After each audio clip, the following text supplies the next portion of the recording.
दालू जय श्री कृष्णा। जय श्री राम। जय श्री राधे राधे। जय श्री महाकाल। इस प्रवचन में आपको श्रवण कराएंगे युद्ध के पूर्व कौरवों की सभा में पांडवों द्वारा अपना अंतिम दूत भेजने की कथा।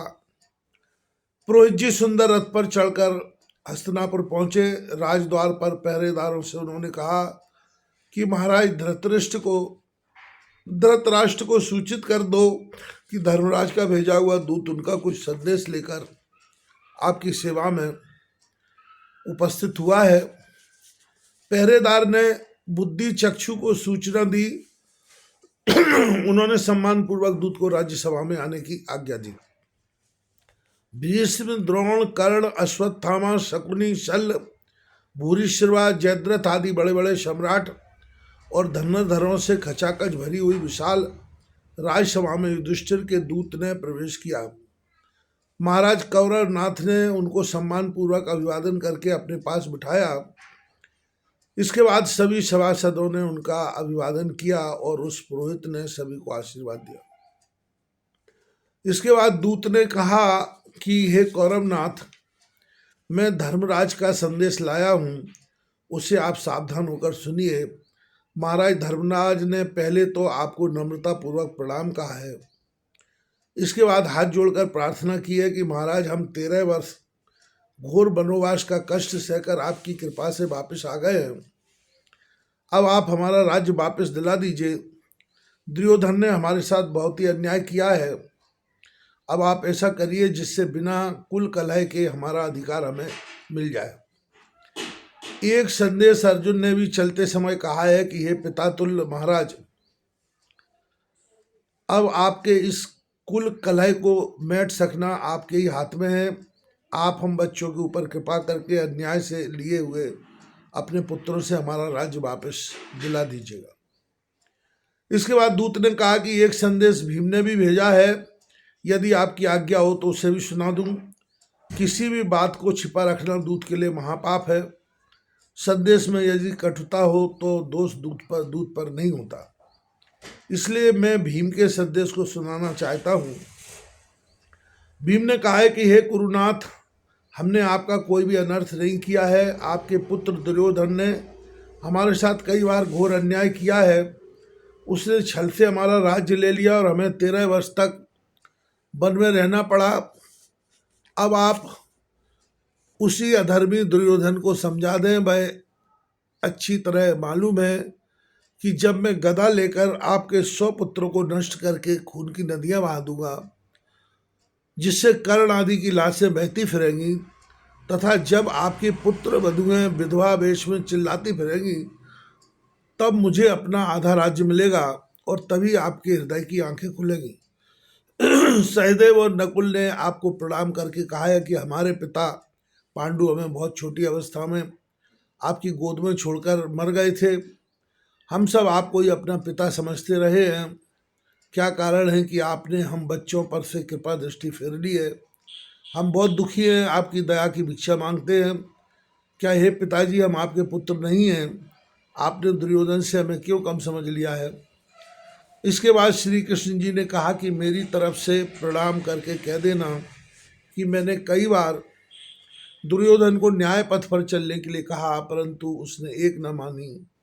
यह अभिमानी दुर्योधन अपने कुकर्मों से ऐसी भयंकर ज्वालामुखी के मुख पर खड़ा है, जहां वह अपने बांधवों और हितैषियों के सहित कुछ ही काल में यमपुर सुधारने वाला है। यदि अपने पुत्रों की आप रक्षा करना चाहते हैं तो तुरंत ही पांडु पुत्रों की संपत्ति को वापस कर दें। यह पांडवों को आपकी ओर से शांति प्रयास है। इसे आप सफल कर अपनी कुल वधुओं को विधवा होने से बचा लीजिएगा। दूत ने कहा, महाराज, इसी प्रकार द्रुपद और विराट ने आपको अपने पुत्र दुर्योधन को समझाकर कुल कलह को टालने के लिए विशेष आग्रह किया है। वैशंपायन जी ने कहा, जन्मेजय, धृतराष्ट्र को दूत की बातें अच्छी न लगी। तुरंत ही हंसकर कहने लगा कि इन तमाम बातों को छोड़ो, तुम यह बताओ कि हमारे प्राण प्रिय तुल्य युधिष्ठिर आदि कुशल से तो हैं। उनके बल चले जाने से मुझे अत्यंत दुख हुआ। मैं रो रो कर यही कहता था कि राजकुमारी द्रौपदी वन की कठोरता को कैसे सहन करती होगी। हे दूत, तुम यह कह देना कि मुझे पांडु पुत्र प्राणों से प्रिय है, परंतु मैं उनकी सहायता करने में असमर्थ हूँ, क्योंकि दुर्योधन जो पाप का अवतार है, मेरी आज्ञा का उल्लंघन करता रहता है। मेरी अनिच्छा से उसने द्रौपदी का सभा में अपमान किया, तथा मेरी अनिच्छा होने पर भी उसने षड्यंत्र रचकर पांडवों को वनवास दिया। मैंने अनेकों बार उसे समझाया, परंतु मेरी बात पर कतई ध्यान नहीं देता है। जैसे उग्रसेन का पुत्र कंस पैदा हुआ था, वैसे ही यह मेरा पुत्र दुर्योधन है। यह मेरी शक्ति की बात नहीं है कि मैं दुर्योधन को कोई बात बलपूर्वक स्वीकार करा दूं। इसके बाद धृतराष्ट्र सभा भवन से उठकर अंतापुर में चला गया। संजय उनका हाथ पकड़े थे। गांधारी ने उठकर स्वागत किया और पलंग पर बैठाकर पान खिलाया। इधर दूत ने भीष्म पिता से कहा कि आपको प्रणाम कहने के पश्चात धर्मराज ने आपसे प्रार्थना की है कि हे पितामह, हमारे पिता पांडु के मर जाने के बाद से आपने हमारी रक्षा की थी। आप नेत्रों की भांति हमारी रक्षा करते रहे। अब हमारे ऊपर क्यों रूठे हुए हैं? हम आपकी दया के भिक्षुक हैं। दूत के इस वचन को सुनकर भीष्म जी की आंखों में आंसू भर आए। गदगद कंठ से भीष्म ने कहा कि ईश्वर सदा धृतराष्ट्र को की रक्षा करेगा, और यह निश्चय है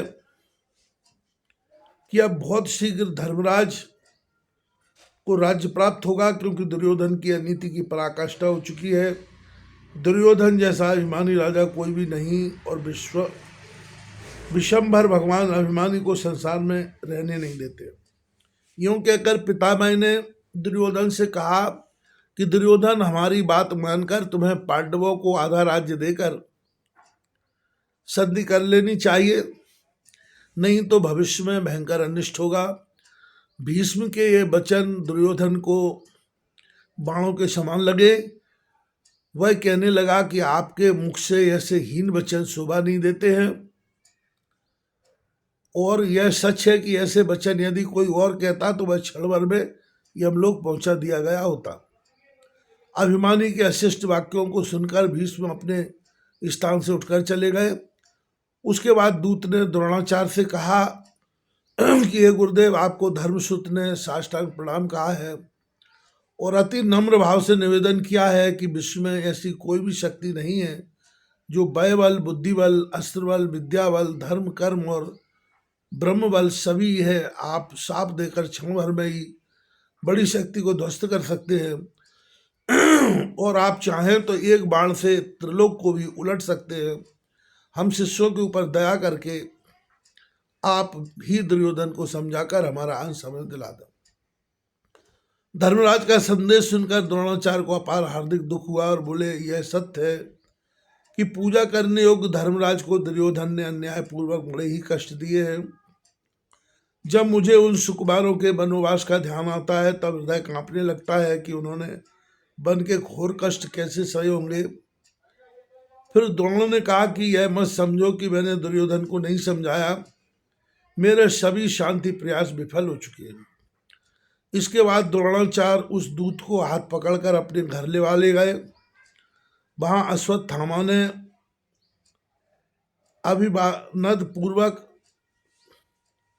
अभिवादन पूर्वक सत्कार करके पलंग पर बैठाया और पांडवों की कुशल पूछी।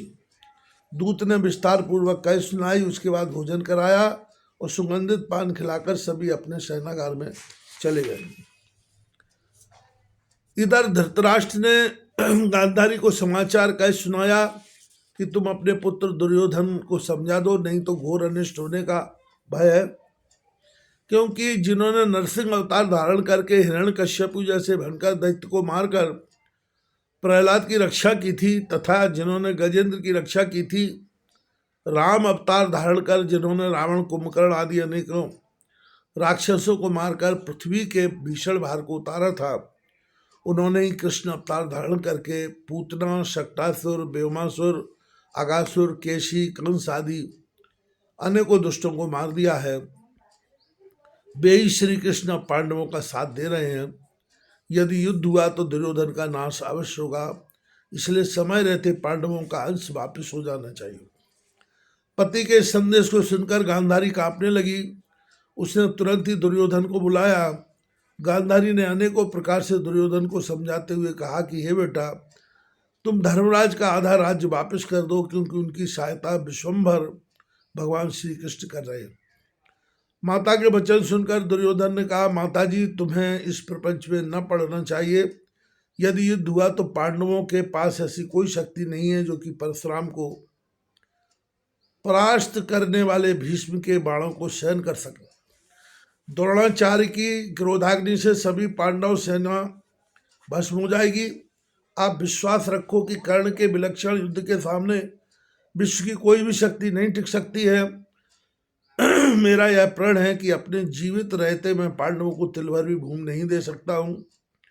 वह भी मैं खूब सोच समझ कर कह रहा हूँ कि कोई भी शक्ति मुझे अपने प्रण से डिगा नहीं सकती। यूं कहकर दुर्योधन अपने सेनागार में चला गया। प्रातःकाल धृतराष्ट्र ने धर्मराज के दूत को बुलाकर कहा कि हमारा सभी पांडव पुत्रों सहित द्रौपदी तथा उसके सभी पुत्रों को आशीर्वाद कहना कि मैं दुर्योधन को समझाने का पूरा पूरा प्रयत्न करूंगा और आशा करता हूं कि मैं पांडवों से दुर्योधन का प्रेम पूर्वक मेल करा दूंगा। यह शुभ संदेश लेकर वापस विराटपुर चला गया और हस्तिनापुर का समस्त समाचार धर्मराज को श्री कृष्ण के सामने कह सुनाया।